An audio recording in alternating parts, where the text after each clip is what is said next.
The David Pakman Show at davidpakman.com.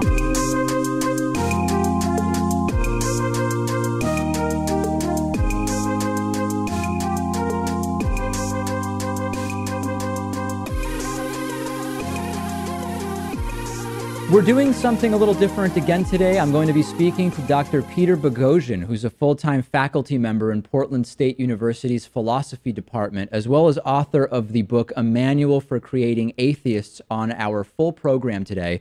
Our regular sort of daily political stories are going to be on today's bonus show. So yet more incentive to become a subscriber to the David Pakman Show. Peter, it's always great to talk to you. I want to start first digging into the book, A Manual for Creating Atheists, in a little more detail. And as you know, I'm going to be using portions of that book in an upcoming course I'll be teaching as an adjunct professor at Boston College. So certainly I think that there's huge value to this book, but there's some ideas in it I'd love to dig into a little more with you. And to start, maybe you could familiarize the audience with how you define faith in the book for the purposes of exploring it further. Okay, if it's okay, I'd like to take a step back from that and talk about what the purpose of the book is. Sure. The purpose of the book is there's one big word in the whole book, and that's epistemology, and that basically means how you know what you know. The purpose of the book is to help people become more reflective, to examine their epistemologies, to examine the way they know things. And it's to help people engage in civil conversations. And there are now literally hundreds of, more than hundreds, thousands of these online and YouTube, in which people take the techniques from the book as a template and personalize that, have conversations with other people about their metaphysical beliefs, faith-based, basically any beliefs. So that being said, faith has many, many definitions. John Loftus describes as the leap over probabilities, as pretending to know something you don't know, as insufficient evidence to warrant belief in a claim, but yet you decide to believe anyway. There are many, many definitions of faith. Hebrews 1:11 has a definition in the Bible of faith. The Quran faith is not explicitly defined. Evidence of things unseen is the and hope for and coupled with hope. So there are many, many definitions, and among the most important thing in these conversations is that we clarify what we mean by our terms right from the get-go. So how do you define faith? What are the two ways you define faith in the book? I define faith as, I think I defined faith in 3 or 4 ways, but pretending to know things you do not know. Faith is also believing anyway. I know you asked me for 2, but it's hard to pin it down to 2. Believing anyway, when you're going to believe something just because you want to believe it, basically because your moral mind overrides your rational mind. Well, belief without evidence was the other one I was thinking of, in addition to pretending to know things you don't know. Yeah, belief without sufficient evidence. Sufficient is the key word there, because you can have evidence for a lot of things, but that's not sufficient to warrant a confidence in a belief. I've been thinking about the word pretending in that first definition you gave, pretending to know things you don't know.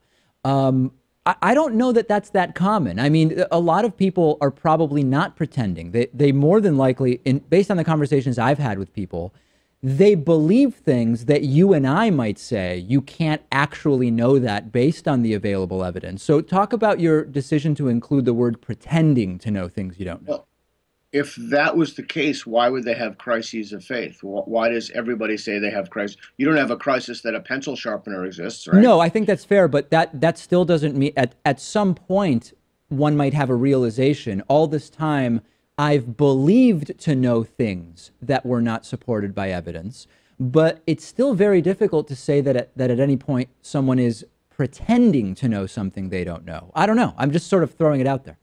Yeah, no. It's a totally legitimate, reasonable question. I had you know, Ryan Bell is the guy who tried to live without God for a year and then became an atheist. No. Well, he's an interesting guy. He has a movie that's coming out about that journey that took for him. He just tried to live a year without God. He was a pastor in LA he had a formidable flock, to use that word. And then he decided to try to live a year without God. And I had a conversation with him. He has a movie coming out directed by Emery, be out any time now, about his journey. And he pressed me on that. And I would urge people to watch that conversation, because at the end of the conversation, he said, yeah, you know what? I really didn't know. And I had gaps in my understanding of things. And I made those gaps up. I mean, I'm paraphrasing, obviously. I made those gaps up by pretending. And I'm not saying everybody is pretending. I think that there are certainly some people who are suffering from legitimate religious delusions about talking snakes and what have you. These people aren't pretending. They're actually delusional. But many people, I can't give you a percentage, but many people pretend to know something. And I gave a talk on this at the Greater Humanists of Portland. It's online. I think it's called Faith, Pretending to Know Things You Don't Know, where I lay out and explain the differences. That's why people, by the way, make that leap between mixing up the definition of faith with hope and trust. And they do that because you don't have to pretend anything when you hope for something. I can hope for anything I want. Sam Harris says I can hope for a diamond the size of a refrigerator in my backyard, but I don't need to pretend that. When you have faith in something, you have confidence that extends beyond the warrant of evidence. And to make up for that confidence, you need something. Usually that something is faith. And usually people, that little gap, that little space in there between the evidence you have and the confidence you have in that belief has to be made up somehow. I think that's interesting because, like, from my perspective, I mean, as you know, and most of my audience knows, I'm basically on board with what it is we're talking about here and your point of view. But I do think that there are sometimes more gray areas than I like to admit when it comes to faith and evidence. And just to sort of put this idea out there, Sure. In some sense, couldn't we say any inductive reasoning requires some of what we might colloquially describe as faith? And I'll give an example, right? So if I were to make an assertion like, I have faith that Jesus Christ is God, or whatever, right? That's pretty clear to you and to me as, yeah, a basic epistemological intervention of the types you sort of walk people through in your book can get many people to reconsider that particular faith statement. But in the same way, we might believe gravity is uniform across our universe. We don't really have what I would even call substantial evidence for that. We've studied or observed like a tiny fraction of the universe. We're using inductive reasoning. And if we really look at sort of the philosophical definition of knowledge, a justified true belief, that might be a faith type belief that gravity functions the same way across our universe, wouldn't it? Wow, we really need to unpack that. That's a lot there. Sean Carroll, the physicist Sean Carroll, calls issue with that idea that there's a, and Victor Stenger also wrote some stuff about that there's a uniformity of gravity. Look, first of all, I'm not a physicist, so I can't really speak but on conceptually, I think it applies. Right. But we wouldn't say that we had faith. We would say we have a suspicion. Our confidence that we could extrapolate from this corner of the universe and the physical phenomena, gravitational waves, et cetera, are found in this corner of the universe, that we can extrapolate from that and say that there's a universality of that. Here's the difference, and this was a big light bulb moment for me. Yeah. People usually use this to say, well, you have faith, your wife loves you. All right, so I'm just going to back away just for a moment, and I'll get back to the induction for sure. Yep.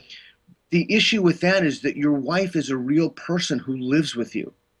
We don't have any, I mean, there's even people, a lot of people, David Fitzgerald, Bob Price, etc., who cast doubt on the historicity of Jesus.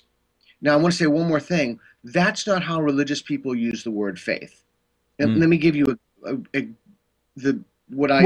me just attempt, because I think we might be deviating from maybe the point I was going to. I understand that religious people might define faith differently, but I guess what I'm saying is the way you and I would define faith I feel like, as someone who, again, is mostly on board with your assertions about this issue, that the line between what we know and what requires faith is maybe not as clear as you sometimes make it out to be. And I think your replacement of, or your use of the word suspicion is, now that's a new word. Where along the spectrum does suspicion fall between faith and knowledge? Hold on, before we, hold on, we got to back up, because these are huge things that we have to unpack. Okay. We don't say that we have faith that the laws of gravity apply in Alpha Centauri or some other more remote. We don't say that. Right. We say that based on the best available evidence, we assign a confidence value to that belief. You don't even need suspicion. We can take the words, suspicion is too laden anyway.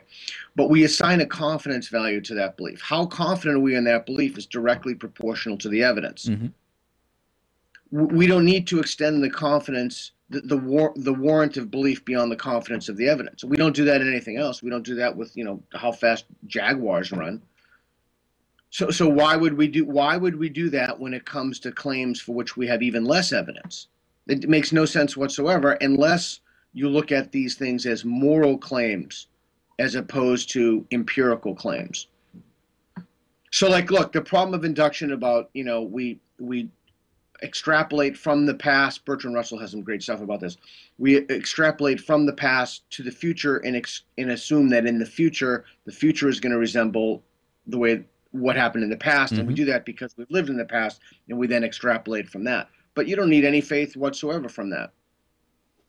Look, if tomorrow radishes started, sprouting into, or I bit into an apple and it tasted like a roast beef sandwich, that's Bertrand Russell's example, that we wouldn't need any faith whatsoever for that.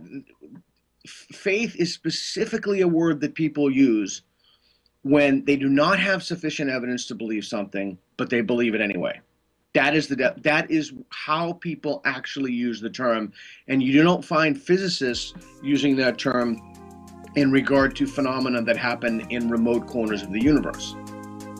Let's pause our conversation there with Dr. Peter Boghossian. We will be back after the break with plenty more.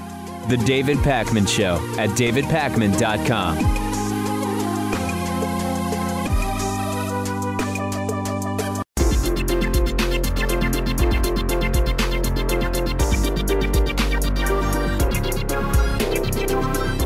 The David Pakman Show at davidpakman.com. We're continuing our conversation today for the entire hour with Dr. Peter Boghossian. I want to talk a little bit, Peter, about an issue that you've been speaking about a lot over the last couple years, and this relates to concerns about some of what's going on in academia in the United States. So I want to start with a tweet from April of 2016 that you sent, where you talked about gender studies. And you said gender studies is primarily composed of radical ideologues who view indoctrination as their primary duty. These departments must be defunded. I completely stand by that. Good. So I want to break down some aspects of that. First is sort of there's an assertion you make about radical ideologues. How do we define what is a radical ideologue? And then how do you quantify whether they believe that their primary duty is indoctrination? In other words, how did you source that tweet or come up with that idea? Okay, so we got to take those one at a time. So give me your first question. You like to pack a lot of stuff. I pack it in, and let you answer. So how do you define whether a college professor, particularly one in gender studies, is a radical ideologue? How do you figure that out? Well, not just gender studies, but anything infected by postmodernism, and gender studies happens to be the most egregious example of that. Okay. You figure it out because you look at their self. That's an awesome question, by the way. I really hope that if people get nothing out of that, they just listen to that question and then listen to this response. Okay.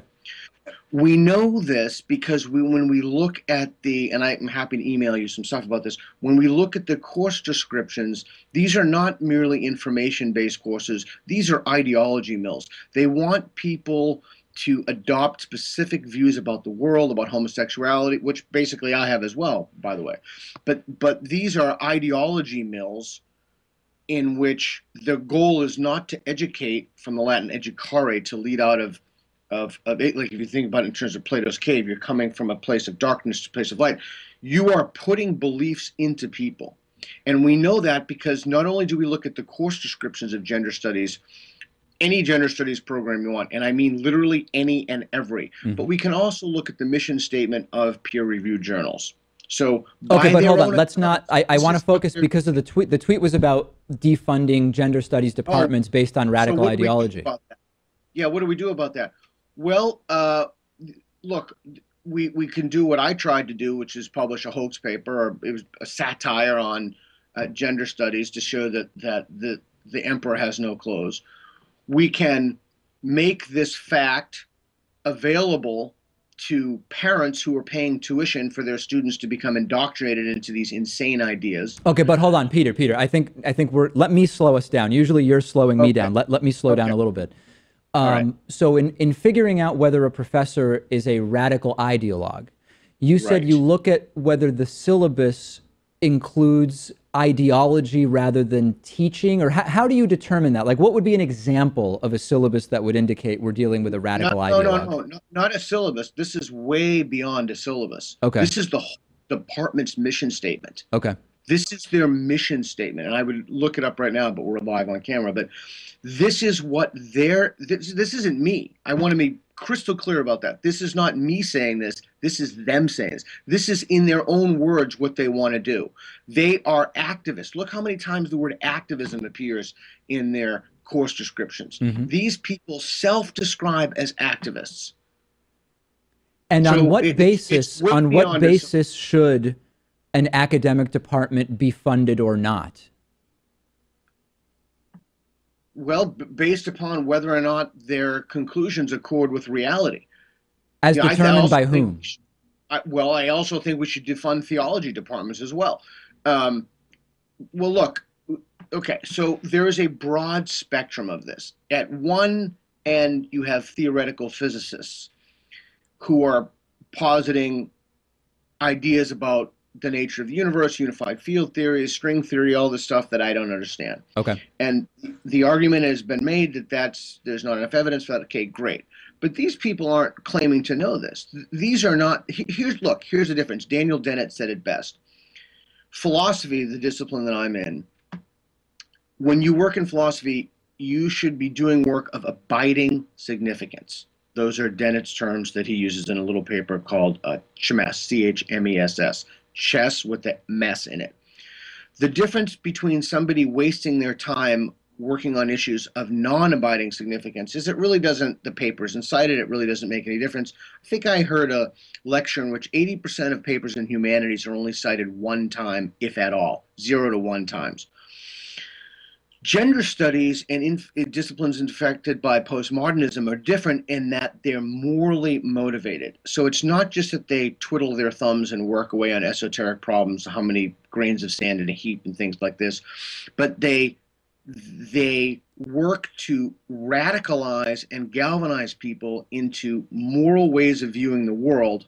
And I would argue that if you look at the madness emanating from colleges today, it can be directly traced back to postmodernism in general and gender studies in specific. Peter, I guess my question, is one more thing. They are solely responsible for intersectionality, the worst plague that's affecting us right now. Yeah, I mean, I've talked about the ways in which that's problematic. But I guess if we imagine this spectrum that you've talked about, which is theoretical physics on one side, and let's imagine gender studies at the other, who decides where the line is drawn between what is legitimate for academic departments to teach and study and what isn't?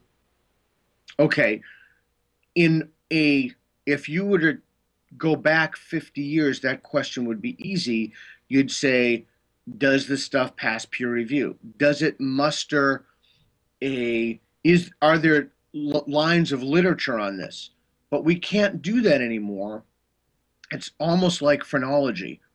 Like if there were a discipline, when they look the shape of the head and such, and they extrapolate and make inferences about one's intelligence and race and such. Right. It's been debunked.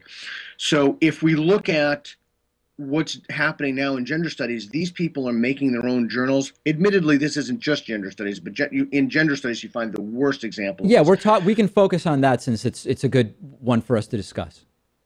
Yeah, so you find people making their own journals, publishing in their own journals, becoming promoted and receiving tenure because they've promoted in their own journals.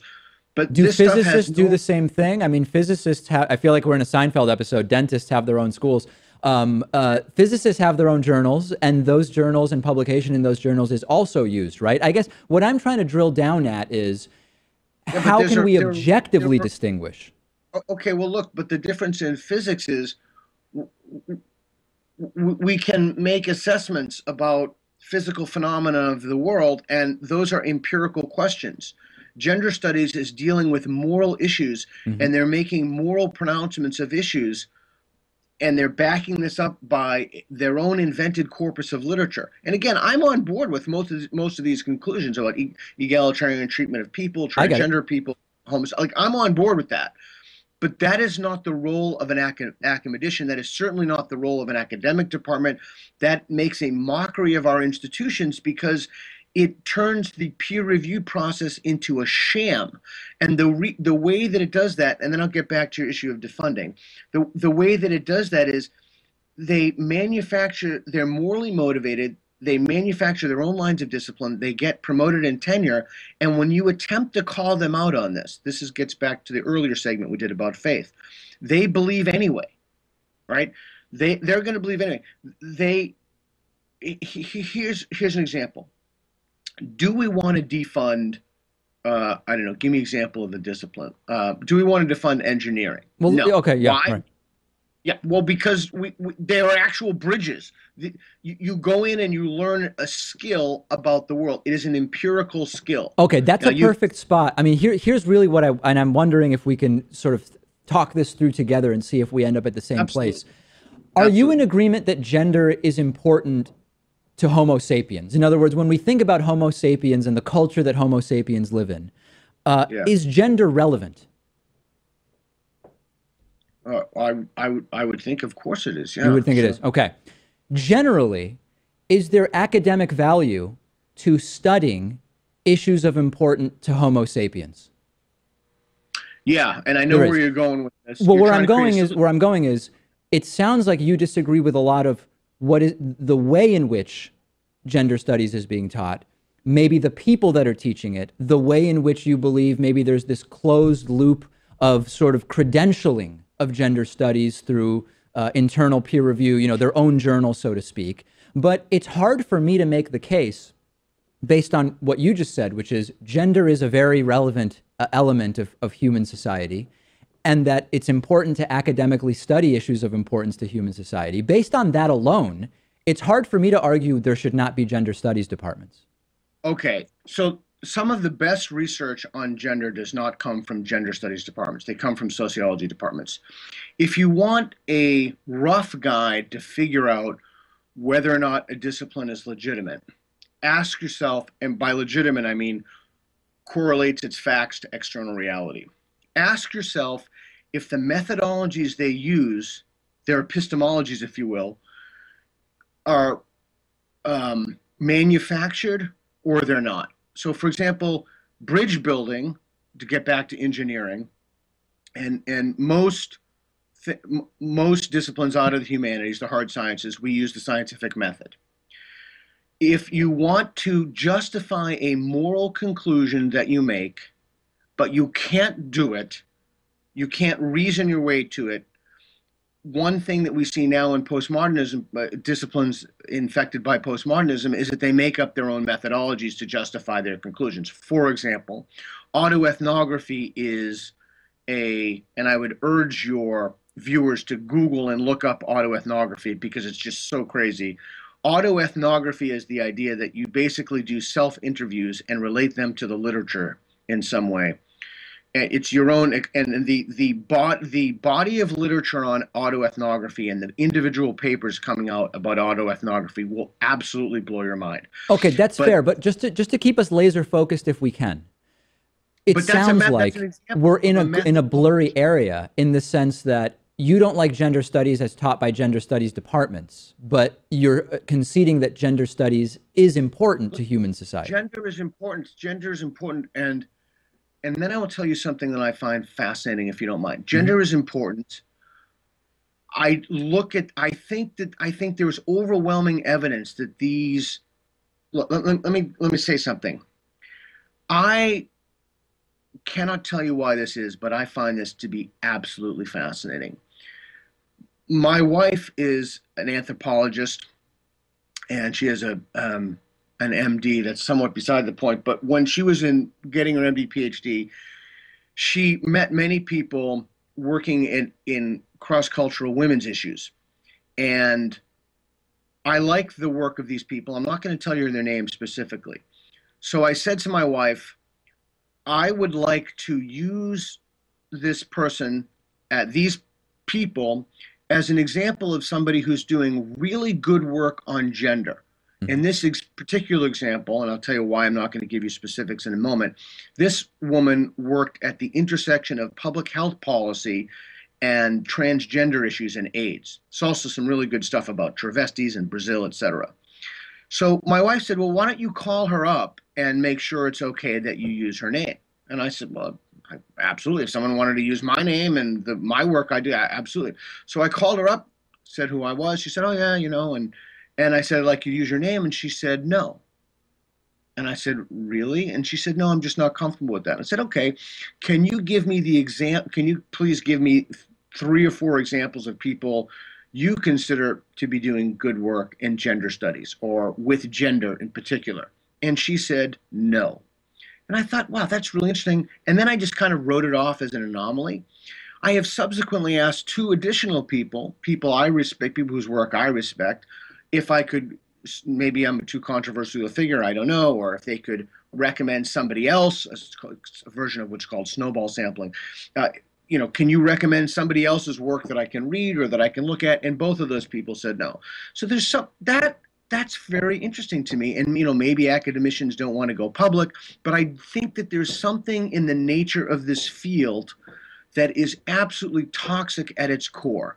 So much so that people really don't want their work subject to any scrutiny because at base, I think they're pretending. I think that they are morally motivated ideologues, and they realize at its core that the work coming out of their departments is not based in reality. These are activists who are masquerading as academicians. All right. Well, your point of view on that coming through loud and clear. Let's pause there with Dr. Peter Boghossian. More after the break. The David Pakman Show at davidpakman.com.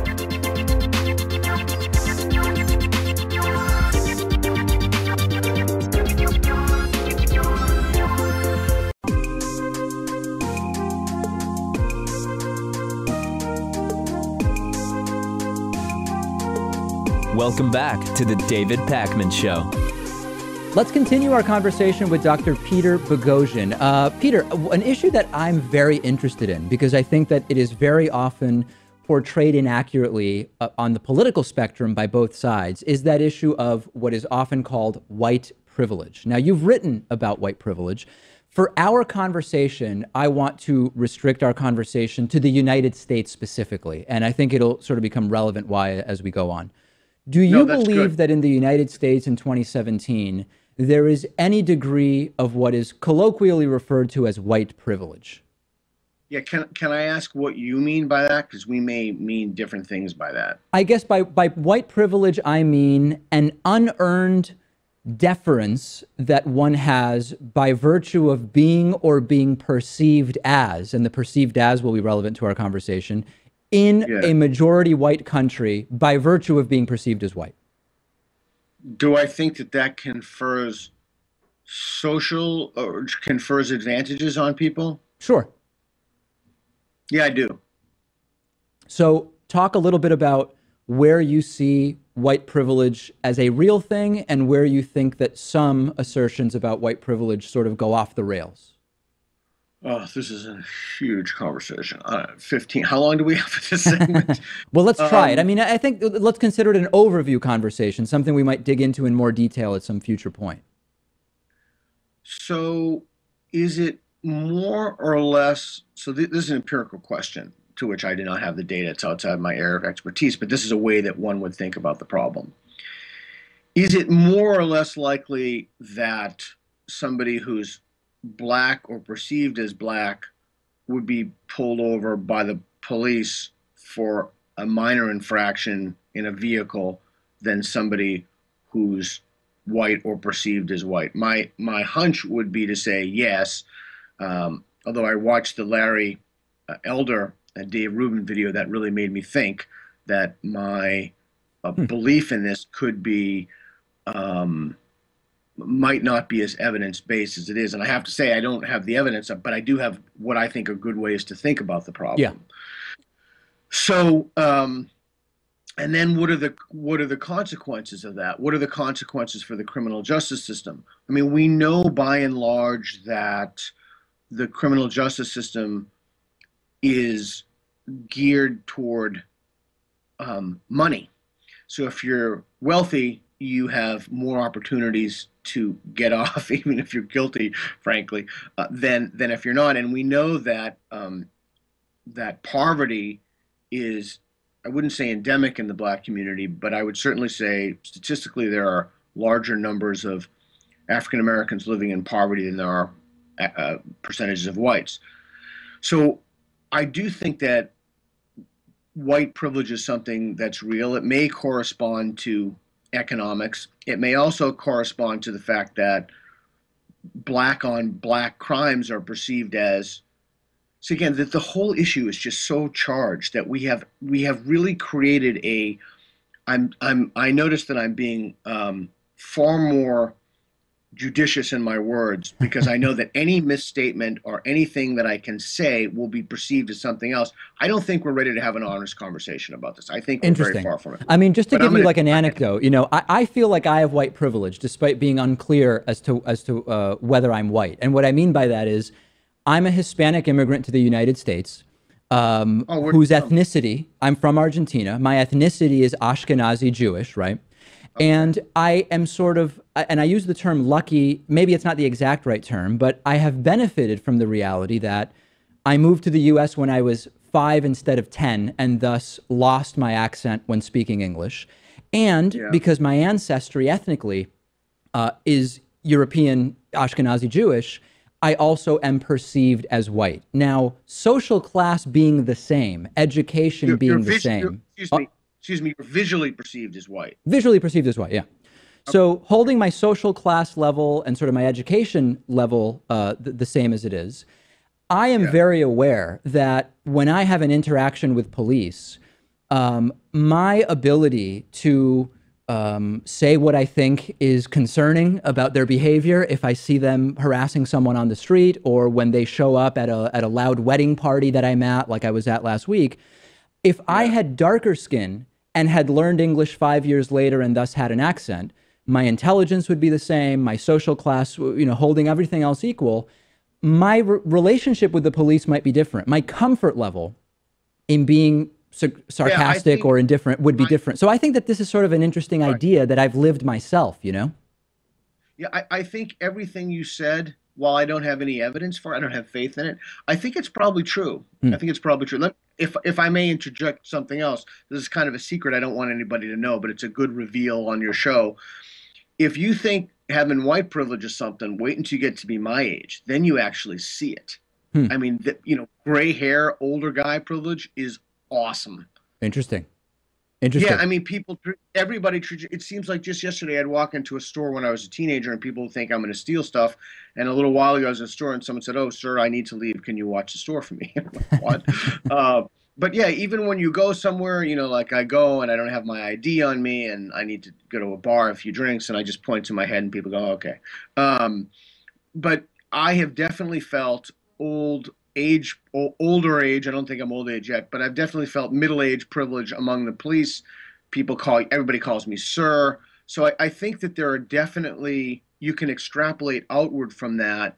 And you can listen to the sincere testimony or when people say, look, you know, I don't feel comfortable. And it's not just the police. I think it's a general attitude. I think the police have an extremely difficult job, and they're caught between some bad laws, like some drug laws, and enforcing those laws, and they're caught between this is when we get this is when the conversation gets very tricky, but and not tricky in terms of facts, but just tricky in terms of the political implications that one draws from those facts. I think that if you look at the majority of, you just need to look at the majority of crimes, specifically violent crimes and murders, and I think that, and again, I don't have access to these data, and I'm happy to change my mind, but it is my impression that a black man is far more likely to be killed by another black man than a white man is to be killed by a black man. Well, that's true, but where that often goes off the rails is that if you are white, you're basically just as likely to be the victim of another white person grieving you than if you are black. And it's basically it's intra-racial violence is what's happening. That's just because there are more whites. That's just a statistical thing. Well, there's more whites who could be victims and more whites who could be perpetrators in the same way, right? I mean, it's proportional. Well, if you look at the number of homicides, and again, I'm getting out of my area now, so I'm a little uncomfortable about speaking about this stuff. But if you look at the number of homicides, and here's how we know that, of black people who have been killed by other black people, and then we match those to the incarceration rates of black people, and you say, well, how do you know it wasn't someone else? Because we get that from the eyewitness testimony of people who perceive other people's races a certain way. You can say, well, that testimony is biased. Okay, maybe it is. I don't really know. I'm not an expert in witness testimony. But I think it's very difficult for the police because they're trying to do the job. And I think we have to ascribe, excuse me, good motivations to the overwhelming majority of police officers. They're trying to do an incredibly difficult job and save people's lives. And they're confronted by some pretty ghastly statistics that accord with their own personal experiences. And look, this is what I think we should do. You want to know? Here's what I think we should do. Yeah. And here's what I think we should do will absolutely never in a million years happen. And this will tell you how toxic our current environment is. We need to have experts on, and I am not one of these people by any stretch of the imagination. We need to have experts on policing and the rules of policing and public policy and when force is used and we need to have those people have a discussion, maybe even a debate if you want, with activists in the community. Black Lives Matter, I wouldn't say so, and we need to have that conversation at a university, and we need to have a civil conversation, and we need to really seek for what Jürgen Habermas calls mutual understanding. Could you fathom that happening? It'd be practically speaking pretty difficult. Yeah, I mean, it would be tough. It would be tough. No, it would not even be very. It would not. It would be. You could never have that conversation. So I think I could do it. I think I could moderate that and have some degree of success if we had the right people in the room. I would love for you to. You do this. I'll fly out to BC. You're teaching at BC. You say, look, I would love to see the administrator's face when you tell them this.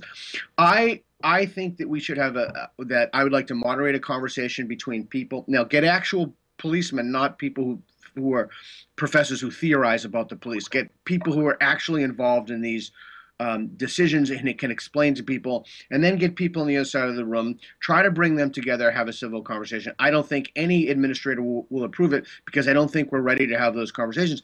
I think that people are afraid that violence will erupt, and I think there's a good reason people are afraid that violence will erupt. But that's the kind of conversation we need. We need to have we need to seek mutual understanding between members of the community and members of the police. For example, why should you, when the police, and even I do this with my gray hair privilege, when the police pull you over, why should you keep your hands on the steering wheel? Well, you should keep your hands on the steering wheel because there have been many instances, and I've seen these videos myself, where people then pull guns out and shoot the cops. So we need to look at this issue from both sides, and I don't think it's simply as easy as systemic racism. I think that the police have an incredibly difficult job to do. But to get back to your earlier point, I do think there's white privilege. I do think that there's value and meaning in talking about that. And I do think that if we're honest about that and we can communicate about that, then we can go. Healing is a goofy word, but it really is the word that applies. We can try to heal these deep divisions. One more thing, we can do that by appealing to what's called in the literature super identity. So super identities, we're all Americans. Remember right after 9/11, for the Yep. first time, everybody was super civil and you wanted to get into traffic, people let you go. That lasted about 10 days, maybe 2 weeks tops. But we can appeal to commonalities that we have so that we can solve these problems. That's why the most important thing that we can do is to have a conversation. And David, you really would be among the most perfect people to attempt to broker that conversation. Wow. If you could do that, you would really have something extraordinary on your hands. Well, I can't think of a better place to take our last break than that. We will wrap up with Dr. Peter Boghossian next.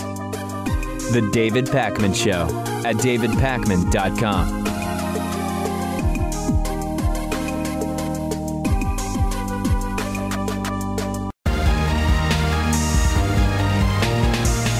The David Pakman Show at davidpakman.com. We've been speaking today with Dr. Peter Boghossian, full-time faculty member in Portland State University's Philosophy Department, also author of the book, A Manual for Creating Atheists.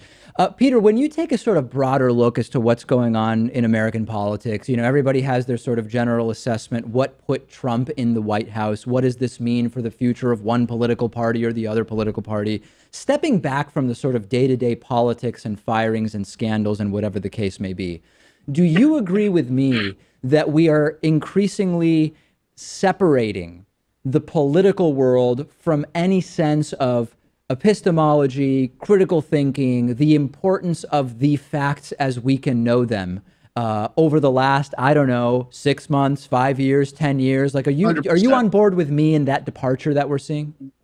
Univocal. We are speak as one voice, absolutely unshakably convinced of that. What do you attribute that to? Because there are partisan people who say, hey, listen, the Democrats are the party of facts and the Republicans aren't. So you've got a party that, in order to get elected, is going to move away from facts. There's another slightly more general view, which is we have growing pseudo and anti-intellectualism, and that's what is reinforcing sort of pride in not dealing with the facts. I don't know. I mean, what do you think we can point to? I don't know. The rise of social media, anonymous accounts, the fact that I don't, honestly, I don't know. I could only hypothesize the answer to that. I don't know. I do find the deep divides and the inability to have conversation with people and ending of friendships over that. In fact, that's what my next book is about, how to have conversations across a divide, impossible conversations. I think we need to take a look and work collaboratively with people, but in this current political environment, it's almost impossible. I think Trump is I don't even know the adjectives I can describe for how unhinged he is. I used to think that Pence was worse. I'm reevaluating that belief. But I do think that we need to re-inject the ability to have conversations into the discourse. I don't know what's causing this intense polarization. I just can't answer that question. I mean, the problem I have is that everything you're saying is true, but sometimes what you're saying is used to point to both sides are just as valid on every issue. Every opinion on every issue has to be heard. And as you know, when you talk about good epistemologies and bad epistemologies in your book, that's not the case. And that's where I think that the general discussions about polarization often lead us nowhere, because they reinforce a need for false balance on every issue. No, that's a great question. That's a great issue. Now, first of all, everybody has a microphone, so everybody's voice is equal. As James Lindsay said to me, the most important thing for us to do in this age is to determine whose voice doesn't matter. Whose voice doesn't matter. So everybody has a microphone. The Democrats have been held hostage to identity politics, which is one of the worst things. They have a complete failure to acknowledge that many of their tactics and beliefs, particularly as it regards to identity politics and intersectionality, have been directly responsible for the rise of Trump. I don't think it's the case that I think we tend to paint with these broad brushes. I think that the Republicans do tend to be more anti-science, and particularly in regard to environmental issues. And the problem with that is that those might be with us for a very, very, very long time. And there's something about what Trump is doing environmentally now, if you were to put everything he's doing in a basket of crazy versus the environmental stuff, decreasing our standing in the world, you name it, he's got that in spades in terms of anything that's negative. The environmental stuff, I think, would overweigh all of that. And unless we can figure out how to talk to ourselves or talk with each other, I don't think we're going to get anywhere. I don't think the smearing, the name calling, I don't think any of that stuff is productive in helping us solve any. I can't think of any problem in which screeching at someone is either going to make them more likely to change their mind or to solve the problem. In fact, even I'm going to go beyond that. We do not even have the ability, we are not even honest in our conversations anymore because we're afraid if we make one misstep or if we say one wrong thing, we're going to be branded as a racist or a bigot or as a homophobe. I think these are terrible problems in which, I mean, look what's happening to Sam Harris. You can't even have conversations with people, or Dave Rubin. You can't even ask certain questions. And if you do, either people, if you veer from the orthodoxy, then the people on your own tribe will attack you. Or if you say something that other people find unpalatable, they'll just smear you and put you is that, and I asked Dave Rubin this last week, is that as big of a problem as some are making it out to be? Like, just as an example, like, for example, I share your concerns with radical elements of third wave feminism, intersectionality, sort of these unproductive versions of identity politics, the safe space trigger warning stuff. And as I put it to Dave Rubin, I'll put it to you. Can we agree on the problem, but also come to some better understanding of the degree to which it exists? Because I think that that's where I differ more with folks like you and Dave Rubin, not as to whether these issues are problematic, but the degree to which they exist. And I'm not sure I understand. In other words, like how big, I guess, let me rephrase it this way. I agree with you that every issue you cited as a problem is a problem. However, I'd like to hear more about how you determine the degree to which it's a problem and how prevalent it is. Because I think that, for example, among the left, some of these issues, they're problems, but they're relatively isolated issues. Well, they're problems because, one, you have a bunch of extraordinarily vocal people who make it look like they're in the majority, but are probably still in the minority. Correct. And unfortunately, right. Let me give you a great example. So I've been on sabbatical for a year. I teach ethics. And if you really want to teach ethics, I mean, if you truly want to get people to challenge their moral views and question things and think about their beliefs, you have to talk about hard issues. You have to talk about transgender bathrooms. You have to talk about factory farming. You have to talk about Peter Singer's, the Australian philosopher Peter Singer's, what should we do with people who have IQs under 25? No one's willing to talk about this stuff. And they're not willing to talk about this stuff because they don't want to deal with the complaints, because students are so brittle that they've never heard the other side of the issue. So I think it depends where you are and what kind of conversations you're having. I think it also depends upon the people with whom you're speaking. Is there some way that this could be dealt with at an earlier point? And the reason I'm asking that question is specifically when we see, for example, what's going on with Texas textbooks and the total elimination of critical thinking as a course that is even available hypothetically in high schools. Wouldn't we attack the college issue more successfully if there was critical thinking being taught in high school? And why is it that it's overwhelmingly Republicans that don't want it taught in high school? Well, one, it's because they're pretending to know something they don't know. Like, if you thought you had the truth, you wouldn't proselytize to anybody. They'd come, you could rationally derive those principles on your own. If you honestly believe, for example, in Christianity or whatever superstition you happen to believe in, you wouldn't need to do that. So there is definitely a component of Republicans. The Republican Party has more or less been hijacked by, and you can perfectly see this in the way that plays out with who Trump panders to. That audience has been hijacked by religious maniacs. And you see that manifest across the board. The left is also culpable in that, in terms of what they're doing in the academy. There's something here at Portland State University that was amazing to me, and that was, they had a speaking event in which anybody could attend, but whites were not allowed to ask questions. It blew my mind. I asked my buddy, who's an appellate court judge, I said, I can't believe this is legal. He said, yeah, it's totally legal, but it's a horrible idea because then that would mean that they would have to have situations in which whites could present, blacks could attend, but blacks weren't allowed to ask any questions. So I see this. That's why I think the term regressive is good, because we're regressing to separate but equal. We're regressing to these points that hopefully we had overcome, but evidently not. I mean, I think it's an enormous problem, and at the root of the whole problem, I think that the thing that helps us to think about this is we need to think about these things in terms of this is a secular religion. They have all the hallmarks of a secular religion. They have blasphemy, they have speech political correctness, they have original sin, which is privilege, which is what we started this episode as off. So I think if we look at it in terms of that, we're really seeing the emergence of another religion. That's the end of our time today. We've been speaking with Dr. Peter Boghossian, full-time faculty member at Portland State University's Philosophy Department. The book, A Manual for Creating Atheists, has been the subject of some of our conversation today. Peter, always great to talk to you. Thank you. Thank you very much. And we also have an app, Atheos, A-T-H-E-O-S, app.com, that puts a lot of these principles into action for how to have an effective conversations.